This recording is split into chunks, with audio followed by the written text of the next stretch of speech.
le podcast des RH. À la rencontre de celles et ceux qui gèrent les ressources humaines pour faire réussir le service public local en petite couronne. Bonjour et bienvenue dans cette série qui vous emmène à la rencontre des professionnels des ressources humaines dans la fonction publique territoriale. Découvrez avec nous leur quotidien au cœur de la petite couronne d'Île-de-France. C'est pas forcément pertinent. Oui, ça on l'a supprimé. Ouais, ok. Ça, on va le retirer. Et sur les prospectives, il y avait des choses que tu souhaitais ajouter? Pour ce premier numéro, Déborah Christelle Delesse, directrice des ressources humaines au conseil départemental de Seine-Saint-Denis, nous accueille dans son bureau à Bobigny. Déborah est à la tête de la direction depuis le début de l'année. Avant cela, elle était déléguée à l'accompagnement et à la modernisation pour la ville de Saint-Denis. Passée par Sciences Po Paris, puis par l'INET, l'Institut national des études territoriales, elle pilote aujourd'hui avec ses équipes une multitude de projets stimulants pour un établissement qui compte 8000 agents au service d'un territoire qu'elle affectionne particulièrement. J'ai pu la rencontrer à la suite d'une réunion, comme elle en tient régulièrement, ce jour-ci autour du budget. Elle évoque tout d'abord ce qui l'a motivée à venir travailler en Seine-Saint-Denis.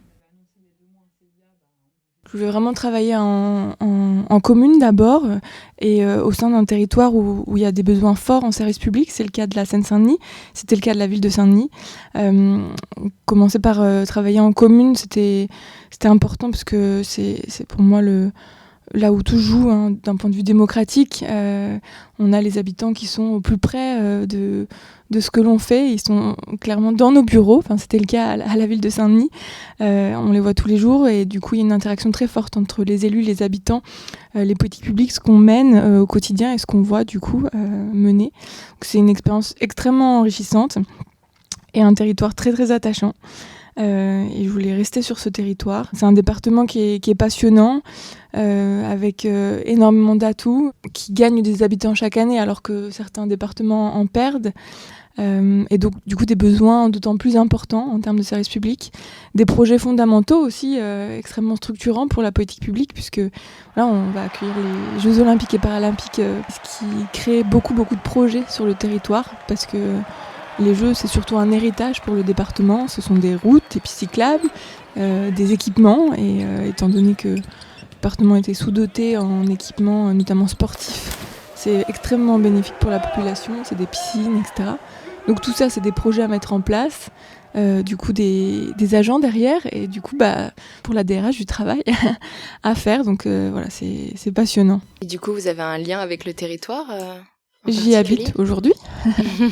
J'y habite depuis quelques années. Mais non, je suis pas du tout de la région parisienne. Je suis de Bourgogne à la base, donc pas grand-chose à voir. Mais c'est un territoire qui est extrêmement attachant, dur parfois, parce qu'on peut avoir des situations sociales extrêmement compliquées et du coup d'autant plus attachant et pour autant très dynamique, avec un maillage associatif extrêmement important. Pour avoir reçu il n'y a pas longtemps des amis qui viennent d'autres villes, et ils sont impressionnés par tout ce qui se fait. C'est vrai que c'est extrêmement dynamique, il y a des activités partout. Bah oui, on a moins de personnes qui partent en vacances sur nos territoires, et d'où l'importance de faire aussi toutes ces activités. C'est vrai qu'il y a beaucoup de choses aussi à faire en Seine-Saint-Denis. Il y a des parcs magnifiques, ce sont des parcs avec une biodiversité incroyable, il faut aller les voir. Donc c'est vrai que c'est une collectivité un peu particulière. Et sur cette collectivité un peu particulière, est-ce qu'il y a des questions aussi particulières ? Je dirais qu'on retrouve les problématiques, je pense que les collectivités franciliennes se posent, même que les collectivités en général se posent, puisque on est aussi confronté à une concurrence forte en ce moment en termes de recrutement. C'est du coup un enjeu fort, le recrutement. Surtout, c'est une matière qui évolue extrêmement vite avec le numérique. On fait plus de 1000 recrutements par an, on a encore augmenté ces 6 premiers mois de l'année. Donc on reste attractif, mais là il y a certains domaines sur lesquels c'est extrêmement tendu parce qu'on est en concurrence avec le privé. C'est le cas des systèmes d'information par exemple, c'est le cas de tout ce qui est technicien, ingénieur, bâtiment, parce qu'on est en concurrence aussi avec les entreprises privées du territoire, qui sont pas forcément des spécialités des collectivités, qui se retrouvent aussi dans le privé.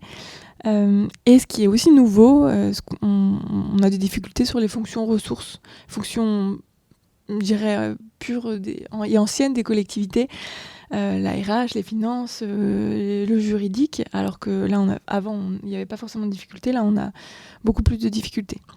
Et après, on a des secteurs en tension, mais là, on va se retrouver comme le secteur de l'hospitalière en tension sur les secteurs médico-sociaux, la protection de l'enfance, qui est un secteur aussi en crise.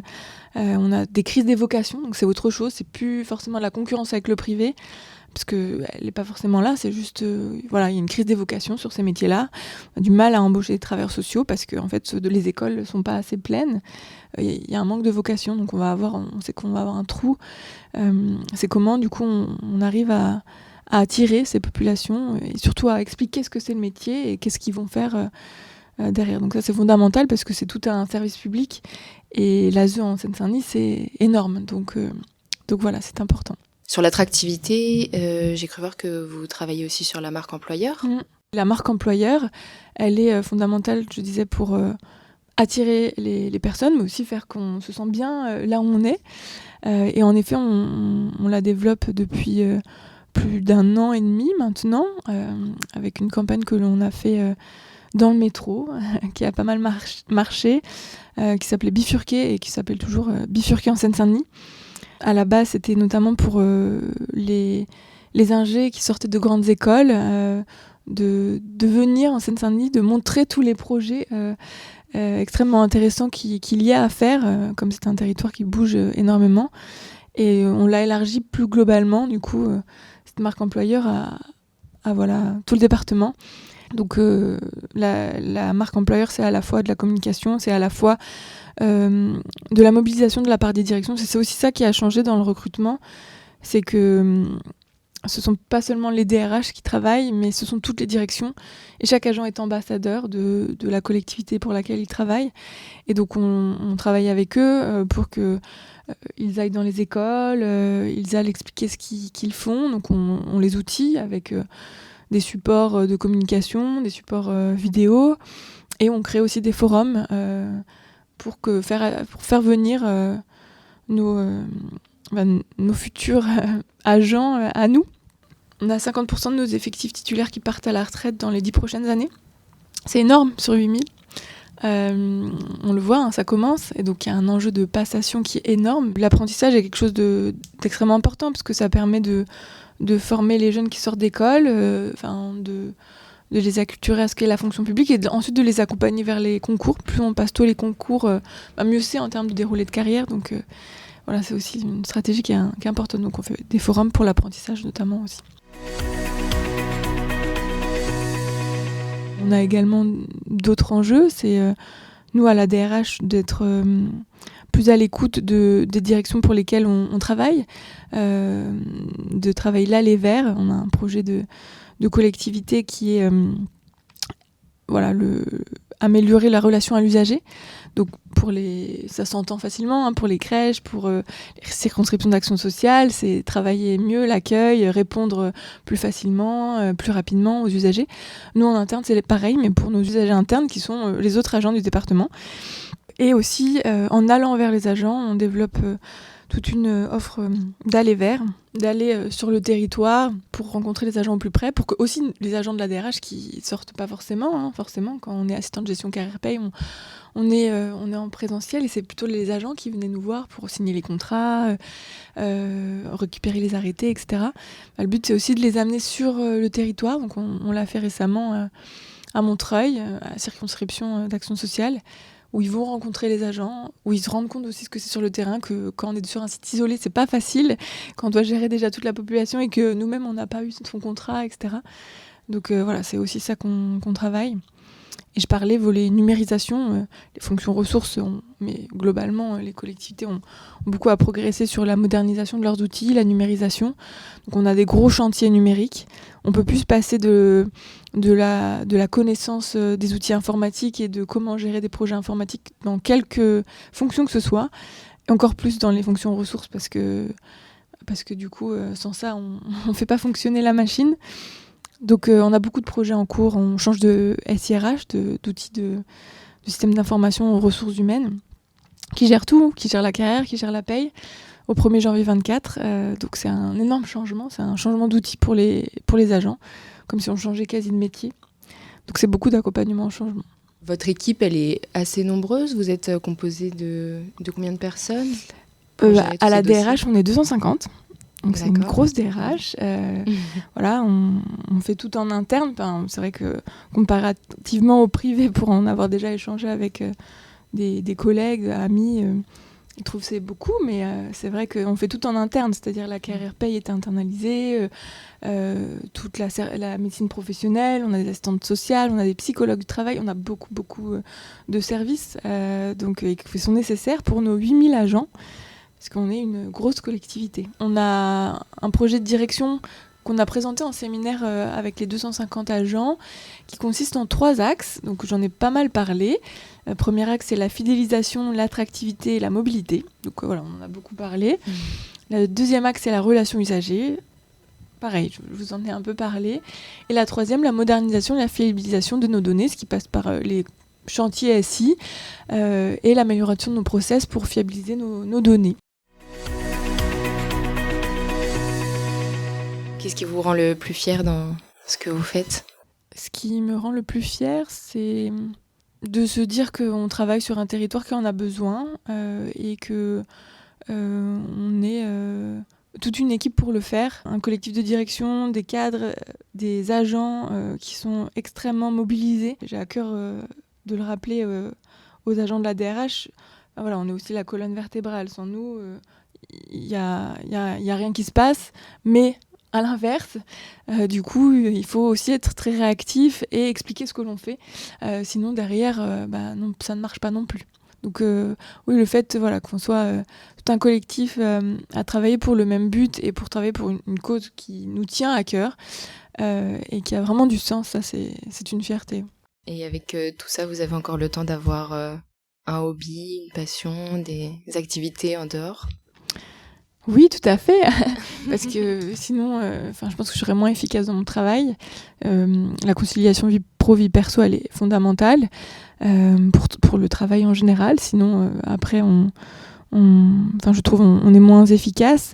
Donc moi, c'est le sport. Le sport, ça me permet d'évacuer un peu, parce que forcément, pour que ça reste pas dans les coins de la tête. En RH, on a beaucoup de situations individuelles qui peuvent rester dans la tête. Le sport, ça permet d'évacuer tout ça, de prendre du recul et de se dire, ok, je passe à un autre moment de ma vie, qui est du coup la vie personnelle. Donc j'encourage beaucoup les agents de la DRH, mais je pense que le département, et puis c'est pas que moi, c'est une politique départementale voulue par les élus et la direction générale, qui est très respectueuse de ça. On a vraiment la chance d'être dans une collectivité qui est respectueuse de cela. Et donc moi, le sport, c'est quelque chose que je pratique pas mal. Je faisais du foot et depuis cette année, je me suis mise au triathlon. Dans un club du territoire, donc de Bobigny, à 10 minutes du travail, ce qui est très pratique pour pouvoir y aller le soir. Bon, c'est assez impressionnant. Et sinon, vous avez une devise ? Non, pas forcément de devise. Après, venez bifurquer en Seine-Saint-Denis parce qu'il y a beaucoup de choses à voir, à découvrir sur le territoire et beaucoup de choses à faire pour cette population. Bon, merci beaucoup, merci pour votre temps et merci pour toutes vos réponses très intéressantes. Merci à vous. Et bien voilà, nous avons bifurqué en Seine-Saint-Denis et nous en savons plus sur les réalités et les enjeux de la gestion des ressources humaines au sein du département. Merci à Déborah Christelle Delesse et à ses équipes pour leur accueil et leur disponibilité. Merci à vous de nous avoir écoutés. On se donne rendez-vous prochainement pour un autre épisode. Retrouvez le podcast DRH sur toutes vos plateformes d'écoute préférées. N'hésitez pas à partager, liker et commenter cette série.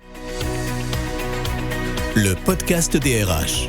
À la rencontre de celles et ceux qui gèrent les ressources humaines pour faire réussir le service public local en petite couronne.